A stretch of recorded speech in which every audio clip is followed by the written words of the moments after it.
ముఖ్యంగా రైతులకి అమ్మ వాణిదేవి గారు చెప్పినారు, రాజుని చేసినాడు కేసీఆర్ గారు అనేది వాస్తవం. మొత్తం మన రాష్ట్రంలో రైతులకి పెద్దపీట వేసిన తర్వాతనే కేసీఆర్ గారు వేసిన తర్వాత దేశమంతా ఇటు తిరిగి చూసింది.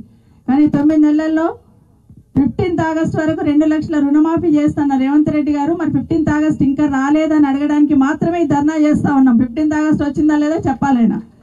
ఎందుకంటే 15th ఆగస్టు రోజు అందరికీ చేసేస్తున్నాడు.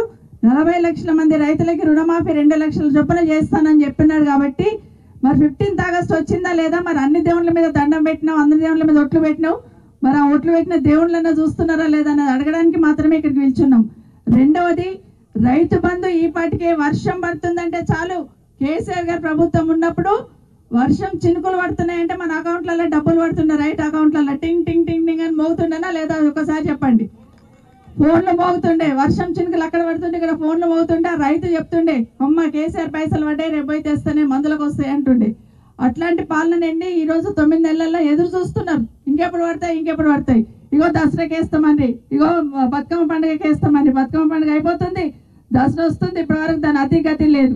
కానీ మన ముఖ్యమంత్రి గారు మైక్ పట్టుకుంటే చాలు ముగ్గురు పేర్లు స్మరణ చేస్తూ ఉండే. ఒకటి కేసీఆర్ గారు, ఒకటి కేటీఆర్ గారు, 2 హరీష్ రావు, 3 హరీష్ రావు గారు. ఈ ముగ్గురు పేర్లు లేకుండా ఒకరు కూడా రాదు.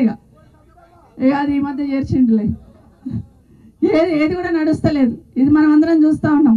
ఏదైనా ప్రజలకు ఉపయోగపడేది మాట్లాడయ్యా బాబు అంటే వీళ్ళకి తిట్టుకుంటూనే తిరుగుతున్న మాటను మనం కాదు సామాన్య ప్రజలు గమనిస్తున్నారు. మొన్న ఒక దగ్గరకు ఒక అమ్మ చెప్తుంది, పేరు మైక్ తీసుకుంటే చాలా పెద్ద మనిషిని తిట్టుకుంటే తిరుగుతాడమ్మా, పాపం తగులుతుంది అంటున్నాడు. అంటే కింద ప్రజలు గమనిస్తున్నారు మీ యాటిట్యూడ్, మీ ప్రవర్తన, కానీ మీరు గమనించుకుంటలేరు అనేది మనం అర్థమైంది మనకు.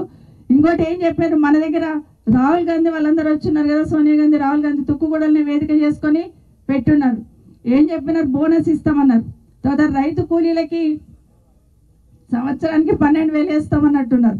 అట్లాగే కౌలు రైతులకు కూడా వేస్తామన్నారు. కానీ ఇప్పుడు ఏం మాట్లాడుతున్నారు, కౌలు రైతు కూర్చొని మాట్లాడుకోవాలంట, నీకు ఇస్తావా నాకు ఇస్తావా అని. అవుతుందా, సాధ్యమవుతుందా? కానీ ఈరోజు ఎన్ని మభ్యపెట్టి ఎన్ని మాటలు చెప్పి చేసిండు అనేది విన్నాం. ఇప్పటికైనా ఎట్టి పరిస్థితులలో ప్రధాన ప్రతిపక్షంగా కేసీఆర్ నాయకత్వంలో మీరు ఇచ్చిన హామీలు అమలయ్యేంత వరకు మిమ్మల్ని వదిలిపెట్టేది లేదని చెప్పడానికి ధర్నా చేయడం జరిగింది. వచ్చిన ప్రతి ఒక్కరికి మరొకసారి పేరుపైన ధన్యవాదాలు. ఎందుకంటే చాలా మంది వచ్చినారు, మాట్లాడడానికి ఉన్నారు. అన్నిటికన్నా ముఖ్యంగా కేటీఆర్ గారికి థ్యాంక్స్ చెప్పాలి నేను. ఎందుకంటే మన ప్రాంతానికి షాద్నగర్ కానీ, మనది కానీ, చేవెళ్ళ షాబాద్ కానీ నిజంగానే ఇక్కడ ఉన్న ప్రాంతాన్ని రూపురేఖలు మార్చారు మీరు. పెద్ద పెద్ద కంపెనీలు ఇక్కడ తీసుకొచ్చి ఎంతోమందికి ఉపాధి కల్పించి ఈ ప్రాంతం వాల్యూ పెరిగిందంటే ఊరికే పెరగలే. ఒక్కొక్క ఇటుకేస్తే ఇల్లు ఎట్లా కంప్లీట్ అవుతుందో, ఒక్కొక్క అడుగు వేస్తే ఈ ప్రాంతం విలువ పెరిగింది. గతంలో కేసీఆర్ రాకముందు మన భూముల విలువలు ఎట్లుండే, ఇప్పుడు ఎట్లుండే ఒకసారి చూస్తే ఆయన అట్లా చేసుకుంటూ వచ్చారు కాబట్టి విలువలు ఎరుగుతూ పోయినాయి.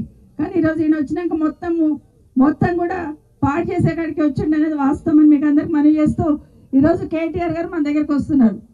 మన ముఖ్యమంత్రి గారికి ఏం చేయాలో అర్థం కాలే.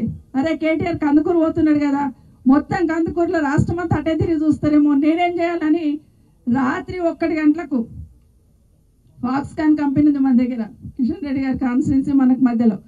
ఫాక్స్కాన్ కంపెనీ కేటీఆర్ గారు, కేసీఆర్ గారు వారి శ్రమ పడి ఎక్కడో గుజరాత్కి పోతున్న కంపెనీని వాళ్ళని తీసుకొచ్చి ఇక్కడ ఫౌండేషన్ వేయించి వాళ్ళతో మాట్లాడి 1,00,000 ఉద్యోగాలు ఒక్క కంపెనీలో వచ్చినట్టు తీసుకొచ్చిన ఘనత ఖచ్చితంగా కేసీఆర్ గారిది, కేటీఆర్ గారిది.